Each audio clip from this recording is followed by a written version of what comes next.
impressed were you by this Ravens squad?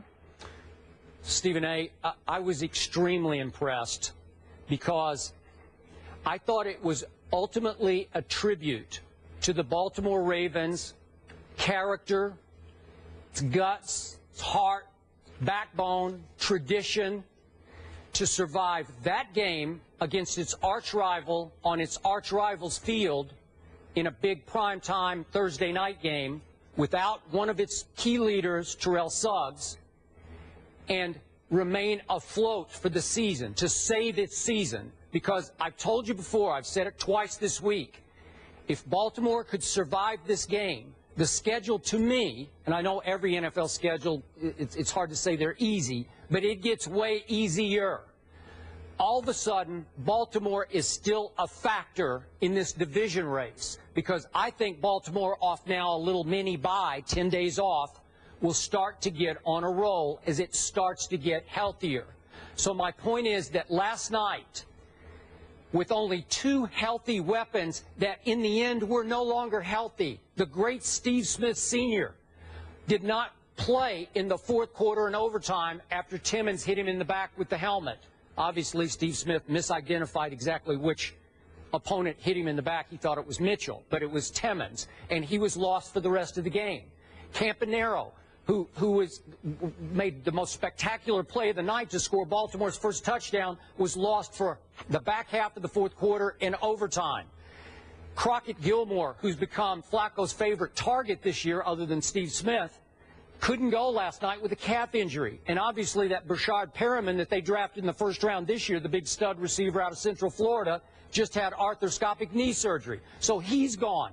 So you're down to, you don't even have your left tackle. Eugene Monroe is still out with a concussion. So your backup is in there. Your primary target in money time last night was Kamar Aiken, who made the catch of the game because Flacco made the throw of the game late to save it and set up the field goal that took them to overtime. Really? Kamar Aiken, who's bounced around to Buffalo and New England? That's all you got? Undrafted? Really? That's all you got? Because that was pretty much it. You're throwing to Max Williams, rookie tight end, 21 years old, out of Minnesota? Really? And so I was highly impressed that against all odds, this team overcame two big Flacco to Fluco turnovers. They lost the turnover battle 2-0, and they won away. They went for it with the fake field goal on fourth down and blew that. Then they went for it another fourth down. Flacco tried to sneak it, and they blew that. Think of all their blunders. I could get just as worked up over how Baltimore almost blew the game to Pittsburgh. I could make a case that they made more mistakes to blow the game than even Pittsburgh did, though in the end, the quote-unquote fatal mistakes, football-wise, were made by the Steelers. But look at what they overcame to get out of there alive, barely alive, with a W, and look out now for the Baltimore Ravens because here they come. Well, Skip, I respect your position, and obviously we're talking about the Baltimore Ravens here, so everybody knows that from a fact-based perspective, you're absolutely right. But I would contend to you that outside of Justin Forsett showing up and reminding us all of the running back that he was last year, and he deserves a whole lot of credit for that because he played an hellacious game last night. He deserves a lot of credit. You got to remember, Baltimore didn't even start the game running the football on their first drive. They threw the ball every time. They didn't even run the football. And then here comes Justin Forsett. He set up their first touchdown because of a 33-yard run. There was still the fake field goal, obviously, that flopped. There's no question about that. There was also an interception from Flacco to Cockrell. There was a fumble recovery on the part of Cockrell as well, who made a difference last night for the Steelers. But in the end, Skip, I have to tell you, without denigrating the Ravens in any way, because they just reminded us all of the character that they had in that franchise, on that football team, from Newsome, to Harbaugh, right on down, even without T. Sizzle and, Ray Lewis, who retired a couple of years ago, and everybody else. The reality of the situation is that I think that this is more so about the Steelers losing than about the Ravens winning. Really? The Steelers gave it. I really feel that way. I really feel that way because, to me, Joe Flacco didn't have one of his greatest games. He only threw for 189 yards. He was 20 of 33. There was nothing spectacular about his performance, even though he made a couple of key throws, which he always does, particularly in Pittsburgh. You know, Steve Smith ended up going out. Aiken caught a touchdown pass. That was really good to see because you're seeing somebody other than Steve Smith Sr. stepping up, and we get all of that. But the Steelers were up 20-7.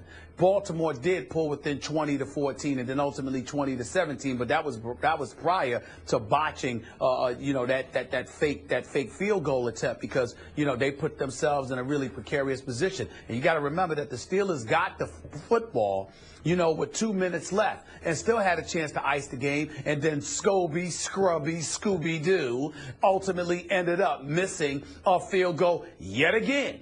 Why? Because in part, the Steelers got conservative. The Steelers played the whole game conservative until the overtime period arrived. Then they got a bit reckless and adventurous, and it just got on my nerves. It shows there's no continuity, no rhyme or reason to what they're doing offensively, and we can understand and surmise why that is because there's Michael Vick instead of Big Ben Roethlisberger. But the flip side to it is that the game was theirs to lose.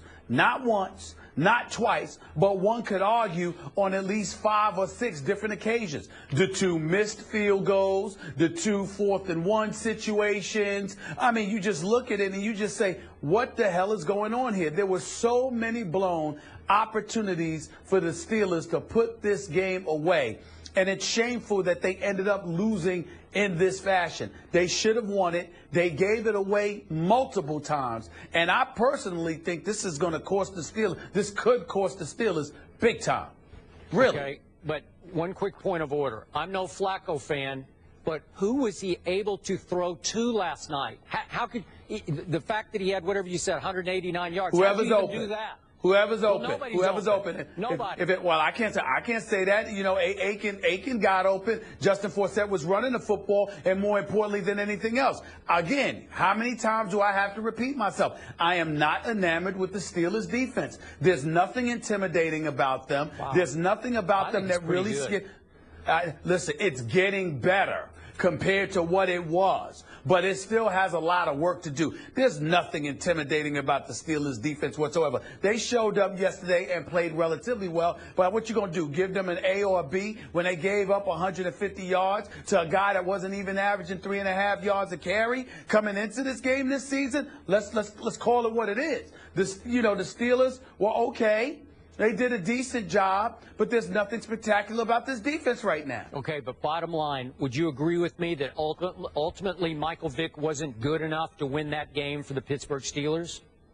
I'm going to say to you that ultimately Todd Haley wasn't good enough because he didn't make sure that Le'Veon Bell got the ball. It shouldn't have came down to Michael Vick. It was supposed to come down to Le'Veon Bell or Scooby-Doo.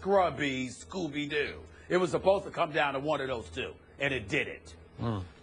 Tell us how you really Or it feel. did it in Le'Veon Bell's case. Big win for the Ravens, though, who have a very favorable schedule coming up. I think they can easily win, not easily, but 4 of the next 5. Browns, Niners, Cardinals, which will be tough, Chargers, and Jaguars. Coming up, we'll get into this Sunday's Cowboys-Saints matchup. And speaking of the Cowboys, take a look at this photo that Orlando Scandrick sent us of his knee. He was on his way to Bristol yesterday when his trainers told him he couldn't get on the plane because, unfortunately, his knee flared up. But he's still going to give us a call later in the show. More on the Cowboys and Saints. That's coming up after the break. Story would have been good enough. We need to see that picture.